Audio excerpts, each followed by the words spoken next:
Hello दोस्तों, आप सभी का स्वागत है अपने यूट्यूब चैनल पे। दोस्तों आज हम सीटेट ईवीएस के 16 दिसंबर 2021 के पेपर का एनालिसिस करेंगे। दोस्तों यदि वीडियो पसंद आए तो मेरे चैनल को लाइक शेयर और सब्सक्राइब कीजिएगा। पहला प्रश्न है, कुड़ुक कहाँ के लोगों की बोलचाल की भाषा है? इस प्रश्न का उत्तर होगा option D, Jharkhand. Important point है, कुड़ुक भाषा में तोरंग का अर्थ वन होता है। अगला पॉइंट है, कुड़ुक यह जंगल में रहने वाले लोगों का एक विशेष समुदाय है। आदिवासी वे लोग होते हैं जो जंगल में रहते हैं। वे बहुत ही साधारण जीवन जीते हैं और अपने अस्तित्व के लिए जंगल पर निर्भर रहते हैं।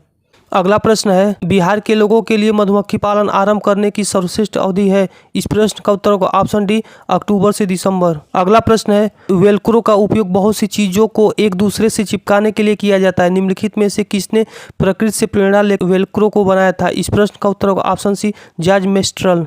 अगला प्रश्न है, निम्नलिखित में से कौन सा भारत का केंद्र शासित प्रदेश नहीं है? इस प्रश्न का उत्तर होगा ऑप्शन बी, मणिपुर। दोस्तों भारत में कुल 8 केंद्र शासित प्रदेश और 28 राज्य हैं। दोस्तों आइए जानते हैं भारत के 8 केंद्र शासित प्रदेशों के नाम के बारे में। पहला है राष्ट्रीय राजधानी क्षेत्र दिल्ली, दूसरा है अंडमान व निकोबार द्वीप समूह, तीसरा है दादर और नगर हवेली और दमन और द्वीप, चौथा है चंडीगढ़, पांचवा है जम्मू और कश्मीर, छठा है लक्षद्वीप, सातवां है लद्दाख और आठवां है पुदुचेरी। अगला प्रश्न है, हमारे देश में नीचे दिए गए राज्यों में से किसमें एल्युमिनियम की खान है? इस प्रश्न का उत्तर होगा ऑप्शन ए, उड़ीसा।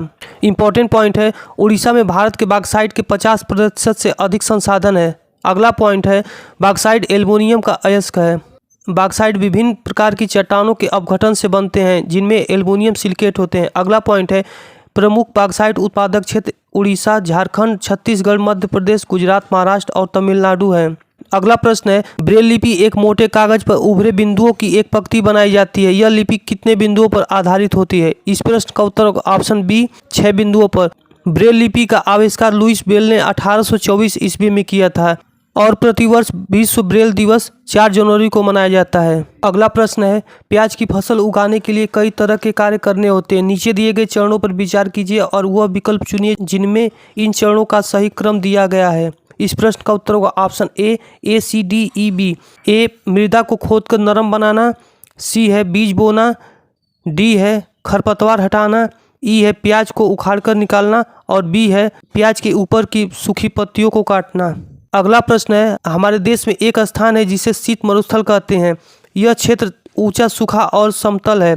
यह क्षेत्र कहाँ स्थित है? इस प्रश्न का उत्तर ऑप्शन डी, लेह, जो कि लद्दाख में स्थित है। अगला प्रश्न है, नीचे दिए गए फलों और सब्जियों में उन्हें चुनिए जिनमें बीज होते हैं। करेला, खीरा, चीकू, भिंडी, प्याज, नाशपाती, आलू और टमाटर। दोस्तों इस प्रश्न का उत्तर होगा ऑप्शन सी, करेला, खीरा, चीकू, भिंडी, नाशपाती और टमाटर।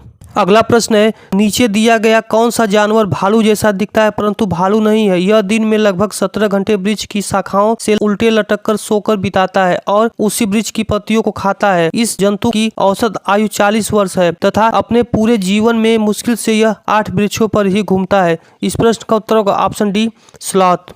अगला प्रश्न है, कॉलम 1 में दिए गए स्थानों के नाम के साथ कॉलम 2 में दिए गए उन स्थानों के अधिकांश गांवों के सामान्य घरों के सही विवरण से मिलान कीजिए। दोस्तों सुमेलित मिलान है, असम में बांस के खंभे पर बने ऊंचे उठे घर होते हैं। अगला है लद्दाख, पत्थर के बने घर, लकड़ी के फर्श और लकड़ी की चपटी छतें होती हैं। मनाली के घर पत्थर लकड़ी के बने ढालू छतें वाले घर होते हैं। राजस्थान में मिट्टी के घर कटीली झाड़ियों की बनी छतें होती हैं। अगला प्रश्न है, हमारी पृथ्वी ग्लोब की भांति गोल है। वास्तव में पृथ्वी पर ऊपर या नीचे कुछ नहीं होता है, यह सब सापेक्ष है। हम भारत के लोग वास्तव में पृथ्वी के पृष्ठ पर नीचे दिए गए जिन देशों के लोग के सापेक्ष उल्टे खड़े हैं वह देश कौन सा है? इस प्रश्न का उत्तर ऑप्शन बी, अर्जेंटीना। अगला प्रश्न है, अपने खेतों में अधिक उपज प्राप्त करने के लिए कोई किसान उर्वरकों और कीटनाशकों का अधिक में उपयोग करके खेतों में बार बार धान की फसल उगा रहा है।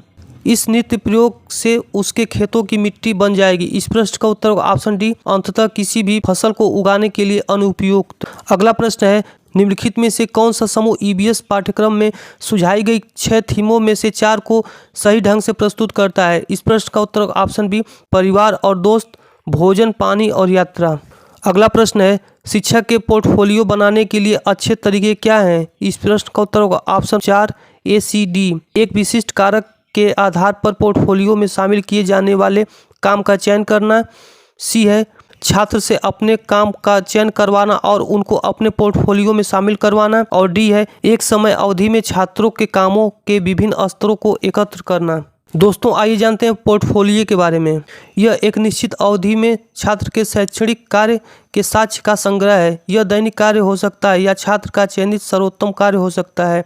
चित्रकारों और कलाकारों द्वारा अपनी क्षमताओं और उच्च गुणवत्ता वाले काम को प्रदर्शित करने के लिए अक्सर पोर्टफोलियो का उपयोग किया जाता है। अगला प्रश्न है एनसीएफ 2005 के अनुसार निम्नलिखित में से कौन सा ईवीएस के पाठ्यक्रम के बारे में सही है। इस प्रश्न का उत्तर होगा ऑप्शन डी। ईवीएस का पाठ्यक्रम विज्ञान, सामाजिक विज्ञान और पर्यावरण शिक्षा का एकीकरण है। अगला प्रश्न है एक ईवीएस शिक्षक अपने शिक्षार्थियों को पड़ोस में इस्तेमाल होने वाले विभिन्न ईंधनों पर एक सर्वेक्षण करने को कहता है। इस सर्वेक्षण के संचालन के दौरान निम्नलिखित में से कौन सी प्रक्रिया कौशल विकसित की जा सकती है। इस प्रश्न का उत्तर होगा ऑप्शन सी। रिकॉर्डिंग और सुनने के कौशल। अगला प्रश्न है सीखने के लिए सतत आकलन के आवश्यक तत्व क्या हैं। इस प्रश्न का उत्तर होगा ऑप्शन 3 केवल बी और सी। इसे सीखने की स्थिति में निहित किया जाना चाहिए। और सी है यह शिक्षक को उनकी शिक्षण अधिगम विधि को समायोजित करने की गुंजाइश प्रदान करता है। अगला प्रश्न है कुणाल ने कपड़ों की बंधेज की रंगाई पर कार्यशाला करने के लिए अपने विद्यालय में एक स्थानीय कारीगर को आमंत्रित किया। स्थानीय कारीगर को आमंत्रित करने के उद्देश्य निम्नलिखित में से इसके अतिरिक्त हैं। इस प्रश्न का उत्तर ऑप्शन सी। शिक्षार्थियों को स्थानीय भाषा सीखने में मदद करना। अगला प्रश्न है मेहर के पास कक्षा में कुछ शिक्षार्थी हैं जो प्राकृतिक आपदा के कारण अपने मूल स्थान से विस्थापित हो गए हैं और उन्हें विद्यालय वातावरण में समायोजित करने में समस्या है। एक ईवीएस शिक्षक के रूप में आप इस प्रश्न का उत्तर होगा ऑप्शन डी। उन्हें अन्य शिक्षार्थियों के साथ बातचीत करने में मदद करेंगे और उनकी कहानियों को भी साझा करेंगे। अगला प्रश्न है संसाधन के रूप में समुदाय का उपयोग करने का तर्क यह है कि इस प्रश्न का उत्तर होगा ऑप्शन सी। समुदाय की अपने बच्चों के अधिगम में हिस्सेदारी होती है और इसमें उन्हें शामिल होने की जरूरत है। अगला प्रश्न है आरोही ने अपने शिक्षार्थियों को अपनी कक्षा का मानचित्र खींचने को कहा। यह क्रियाकलाप का विकास करने में सहायक होगा। इस प्रश्न का उत्तर होगा ऑप्शन सी। अभिन्यास और सापेक्ष स्थिति की समझ। अगला प्रश्न है निम्नलिखित में से क्या पाठ्यचर्या के विकास के लिए मार्गदर्शक सिद्धांत नहीं है। इस प्रश्न का उत्तर होगा ऑप्शन सी। परीक्षा को आसान बनाना। अगला प्रश्न है ईवीएस में शिक्षार्थियों के आकलन करते समय बचना होगा। इस प्रश्न का उत्तर होगा ऑप्शन डी। आकलन करते समय तकनीकी भाषा के उपयोग करने से।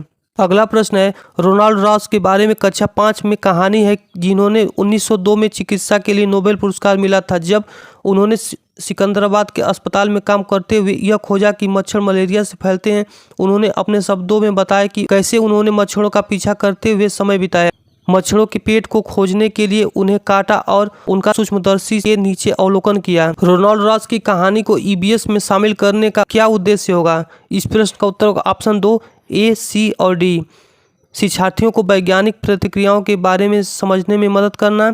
सी है शिक्षार्थियों को विभिन्न खोजों के बारे में अधिक रोमांचक कहानियों को एकत्र करने के लिए प्रोत्साहित करना। और डी है विज्ञान के इतिहास की सराहना करना। अगला प्रश्न है भूषण अपनी कक्षा 2 की भाषा की कक्षा में थीम यात्रा को एकीकृत करना चाहते थे।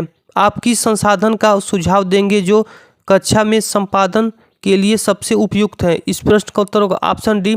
बच्चों के यातायात पर अपने अनुभव। अगला प्रश्न है ईवीएस कक्षा में छात्रा पड़ोस में एक भिखारी लड़के के बारे में अपने अवलोकन को साझा करती है और जानना चाहती है कि उसके माता पिता उसे स्कूल क्यों नहीं भेजते हैं। एक शिक्षक के रूप में आप शिक्षार्थी को कैसे जवाब देंगे। इस प्रश्न का उत्तर होगा ऑप्शन डी। उसके अवलोकन की सराहना करेंगे और पूरी कक्षा में इस पर चर्चा करेंगे। अगला प्रश्न है खेल और पहेलियां ईवीएस के शिक्षण और अधिगम के महत्वपूर्ण हिस्से हैं क्योंकि। इस प्रश्न का उत्तर होगा ऑप्शन सी। वे शिक्षार्थियों को अपने आप स्वरूप खोजने देती है। दोस्तों मिलते हैं अगले वीडियो में, तब तक के लिए धन्यवाद।